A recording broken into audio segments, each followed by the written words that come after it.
Listeners, I'm so tempted to flick to the back page, but I'm not going to. Don't do it. In much as you shouldn't just go to episode 2 and try and find the answer, you should listen to the whole thing because it's interesting. Yeah. And it's interesting because every week we have a star ingredient or dish or that kind of thing.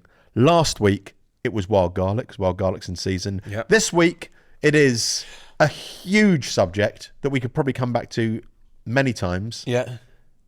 What is it, Martyn? It's your week. Mushroom. Mush. Badger. Mushroom. What's that? Remember that? You're too old for that one. What is it? Such a millennial joke. It was a little animation of just some badgers going badger, and then they'll go mushroom. You see, for me, it's Make Room for the Mushrooms advert, which was kind of 80s. Make room for the mushrooms, da da da da da. Make room for the mushrooms, da. They're all marching. Anyway, Right. Mushrooms. One of those. It's definitely one of those things that people who aren't even particularly fussy will go, "Oh, I'm not fussy at all. I don't like mushrooms." Yeah, I'm allergic to mushrooms. Are you? That's the funny thing. I see. yeah. No, genuinely am. No, I'm not allergic. They just make my Anyway, Is it like lactose? yeah, lactose. Really? For you? Yeah, that's why I suffered for this podcast. But if you do want to watch me suffer, don't forget you can actually watch this segment on YouTube. Yes, of course, because this is a segment that we put up so that you get to see the food we're talking about and the ingredients and the colours and the textures and the expressions when we eat it and go, "Ooh, that's nice," or "I kind of like it," or I might try "I haven't tried that before." So mushrooms. Go on. Mushrooms. People say they don't like them. Yeah. You're allergic, that's different. That's not saying I'm fussy. That's I'm not sure I'm does allergic. something. It's just every time I eat them, I just don't feel brilliant. Oh, that doesn't sound right. But you like the taste of them. I do. So you're not being a fussy boy. No. You're being something's going on in here after I ate them. I Yeah, don't know what it is. Yeah. Well, it's funny. I did a job with the European Mushroom Commission, which was, and there was a company called More Mushrooms. And we went to a mushroom farm. I think you might have seen that. I went to the mushroom farm. Yes. Do you know that there's one mushroom that is actually the same as 3 mushrooms at the point it gets picked? That's like you're losing it. There's one mushroom that's the same as 3 mushrooms. What do you mean? So the button mushroom Yeah. turns into the chestnut, which then turns into a portobello. Turns into the chestnut. Different stage of life. Wowee. Yeah, there's a shit I didn't fact know for that you. at all. Yeah. That's an interesting fact. It's really I mean, funny. I've always assumed that because sometimes you get the kind of more budget chestnut mushrooms and they look like little portobello mushrooms because they're starting to, you know, open up like that. But I didn't know that the button mushrooms. So they start white, then they go brown. Yeah. And then they Wowee. go bigger. Yeah. Golly. Or is it a closed cup? yeah. Or is it onions? Google it. It's definitely that story of life. I think it's button. What mushroom is the same? It's like button chestnut, maybe closed cup, or it does. Well, it turn feels into to me portobello. like a button mushroom is just a baby mushroom, surely. Yeah, but then it goes into chestnut, and then it goes into something else. I got loads of mushroom facts in my head because I did this mushroom job. Have you ever seen a mushroom? Tell me. Have you ever seen mushrooms being picked before? No. It is unbelievable. So again, Machines? no, all hand picked, and it is absolutely bonkers. So I went and did this job, and we went to this mushroom farm. Can't remember who they were called now, but anyway, there's these massive, huge, like I don't know, even like polytunnels, but like warehouse style, like 20, 30 foot up in the sky. All these different layers of, is it called mycelium, which is what they grow them, the mushrooms on. And all really temperature controlled, all this kind of stuff, as I said, because you see a button mushroom and then within a day, it can then turn into a closed cup. So you have to pick them at the right time. And they had these pickers and like... Quick question, is it dark in there or is it light? No, it's kind of light, but it's kind of like, damp and a bit like humid, dingy. And... they would have the knife in their hand like this, on their thumb, like you would be turning a potato or something. Yeah. And honestly, like I had to go, and I was like, I'll be all right at this because I'm quite good with a knife in my hand. And I was like, popping one, doing another one, and then I had like 2 in my hand, and I couldn't get the third. They were doing like 4 or 5 mushrooms, but they were like spotting them because they wouldn't just pick, they wouldn't be in a bed and then go like, oh, they're all button mushrooms. Yeah. They would have to decipher which one's which, and then go boom, boom, boom, boom, boom, boom. And so they're all uniform in the tupper and then they'll pun it and they don't get rejected by the supermarket and and end up in the bin.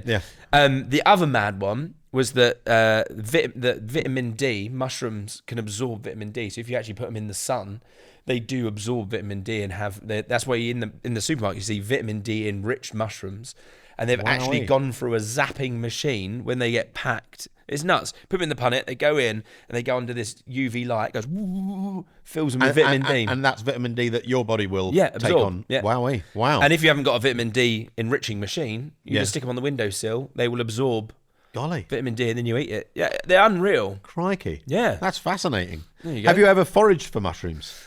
Done it once down in Southampton. Is that the New Forest, Southampton? Somewhere south. Yeah. And it was, we literally had nothing. I was like, what's this one? She was like, oh, no, that's a... was it a course? Yeah. Yeah. This is a fake chanterelle. Yeah. Well, that's exactly the same. So there's a place called Wilderness Woods, and I went on a mushroom day course.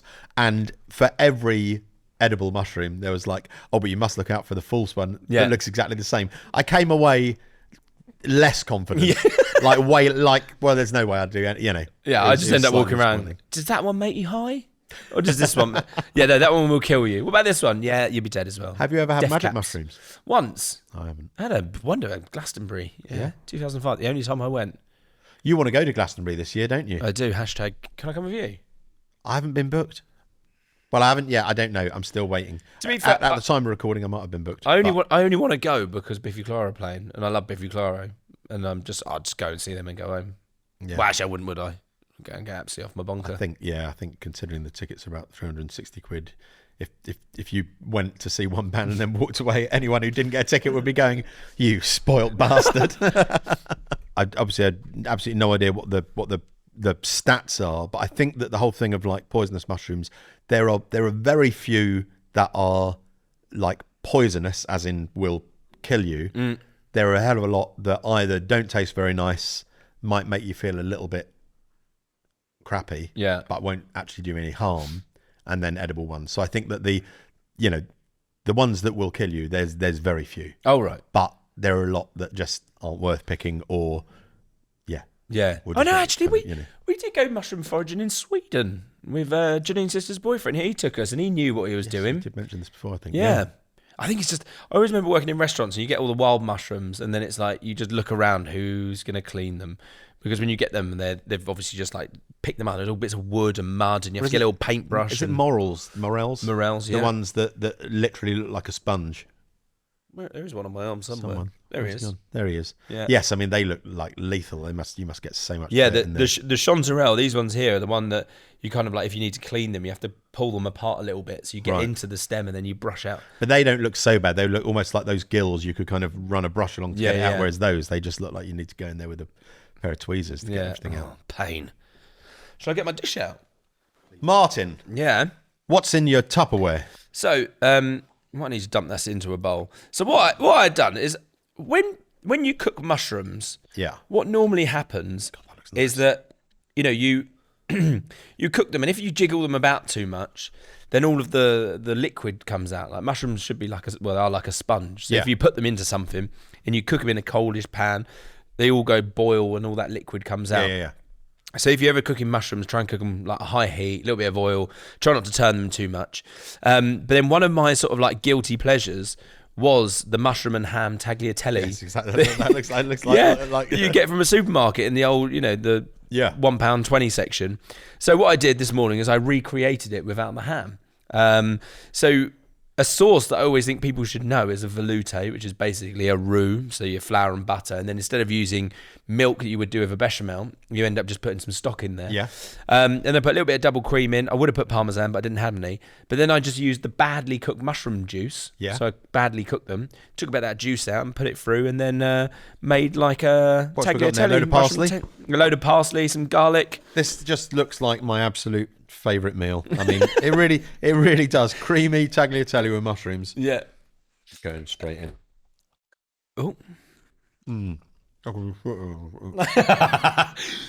then just sit here and eat this all day. Yeah, and then I think the mad thing about mushrooms as well is what there's so many, like we said, different varieties. 2,189 different varieties. So I use portobellos in there because I think you get that nice meatiness from them, and you can kind of just break them up with your hands. Like bits of steak, aren't they? I mean, they really are. And then because I was on a fancy website, I got these, and they are oyster mushrooms.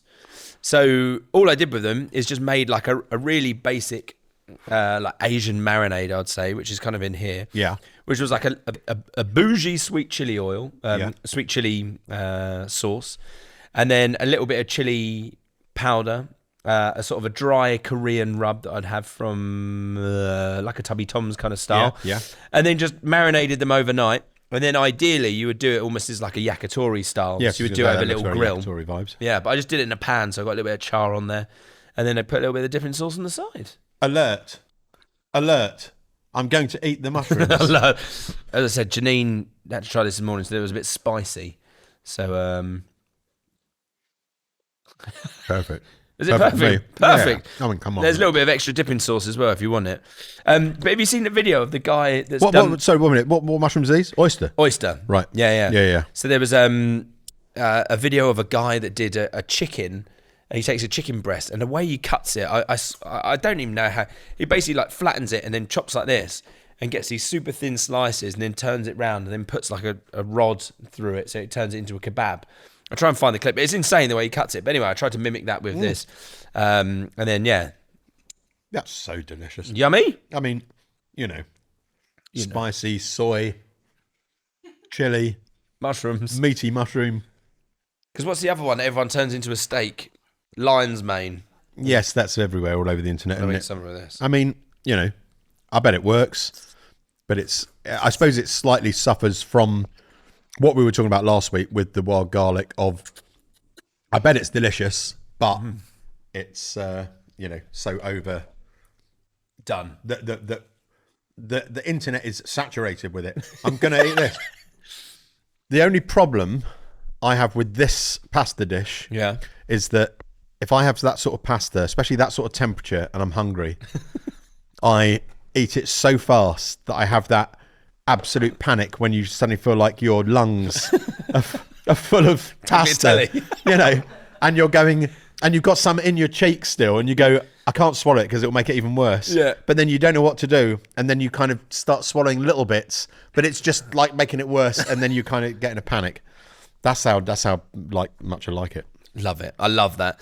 But yeah, with mushrooms, I was trying to think of these marvelous mushrooms. I think it is. Yeah, he does grow company. kits. Yeah. So I did it ages ago when lockdown happened, and you just get this big block of whatever it is, the mycelium. I think that's how you pronounce it. Yeah. Like, right? Is it the mycelium? I want to say it's that. But anyway, you get this big block, and then the instructions are it's already been like inoculated with the spores kind of thing. With the spores, and there's just these really sort of like crude Sharpie pen lines, and you just cut it, and then you put a bag over it with these sticks and these things. And then they just unreal, absolutely unreal. No, it's insane, that sort of thing. It's just like growing anything, but it just feels like this has come from nowhere. How has this come from nowhere? It's bonkers. Do you use dried mushrooms a lot? Well, I don't really eat much mushrooms. I don't really cook a great deal with them, but I did dry a load out because when I did that more with mushrooms job, I remember when I first visited your studio, you had a big tub of mushroom powder that you'd dried it out, because they had left me. Because obviously, when you do a photo shoot or something, they always go, "Oh, we need to bring more just in case for the background and all of this." And I was like, "Oh, don't worry, leave them with me. I'll use them." And they just left these, loads of it. So I just sliced them thin, put them in a dehydrator, and then blitzed them down. And that's great. I mean, you could put that on crisps, couldn't you? Mushroom flavored crisps. Well, I made this dish for my YouTube, but so I raced a ready meal. And I put the other one in the oven, and then buy myself some time because it was 5 minutes. It's not going to be much of a competition. And then put a bit of the mushroom powder through it, and then and I bet that was epic. Yeah, I was on the toilet for 3 days, but it was great. I've got dried mushrooms before and whizzed them up with salt and sprinkled them on plain crisps. Yeah. Well, because the word that gets thrown around is umami. They're so rich in umami, and that sort of like where people go, where does the naturally occurring MSG come from? And it comes from things like. Well, I mean, if you get like a bag of dried porcini, open it up, it's just like heady smell. Savoury. I would say big shout out to when it's Little Italian Week. It's such a their dried porcini. I thought you pronounced really it worth getting little a load. wrong then, like a gangster. But then you said Little Italian, Little Italian Week. Little Italian. I was Come like, round, what's that? I'm gonna break your legs.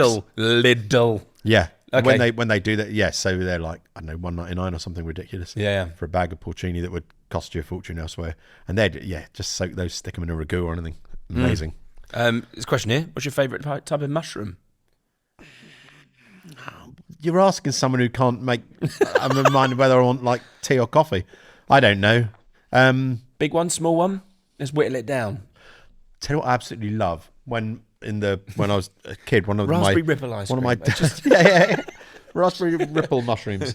When one of my dad's kind of go-to dinner party favourites, I think I mentioned it before, raw mushrooms, kind of done ceviche style. So you like really fresh, tight little button mushrooms or chestnut ones.